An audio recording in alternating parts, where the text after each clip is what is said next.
Depuis le 1er janvier 2026, la Côte d'Ivoire enregistre quotidiennement 4 tués sur les routes. C'est un bilan alarmant. Le ministère des Transports et des Affaires maritimes a donc pris des grandes mesures. Leur application va aussi impliquer le ministère de l'Intérieur et de la Sécurité. Amadou Ouattara, Ulrich Thibault.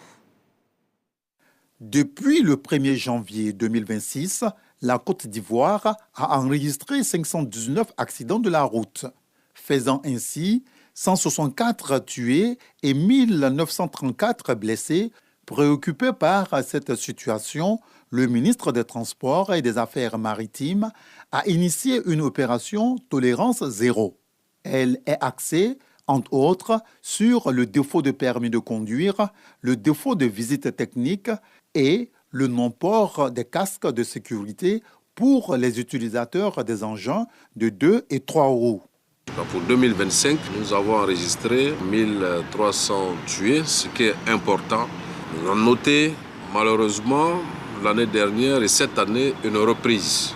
Pour les 45 premiers jours de cette année, on enregistre en moyenne 4 tués donc par jour.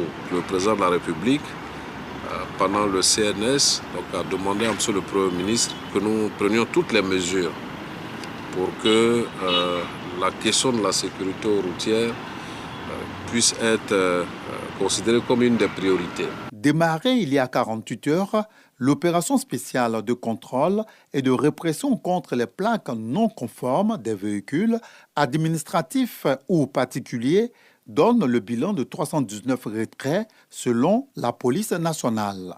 C'est pour renforcer l'opération et le reste des mesures dans le cadre de cette tolérance zéro que le ministre des Transports et des Affaires maritimes s'est entretenu avec le ministre de l'Intérieur et de la Sécurité. La question de la sécurité routière est une question transversale. Elle ne peut pas partir sans le ministère de l'Intérieur et de la Sécurité. Je veux simplement en appeler à la conscience de chacun pour que les mesures qui sont arrêtées puissent être respectées. Nous avons assez sensibilisé. Il est grand temps que chacun prenne conscience du rôle qui est le sien. La police va jouer la tolérance zéro. Il faut que cela soit accepté par tous parce qu'il y va de la préservation des vies humaines. À court terme, ces mesures visent l'amélioration de la sécurité routière, donc de la réduction significative des accidents de la route.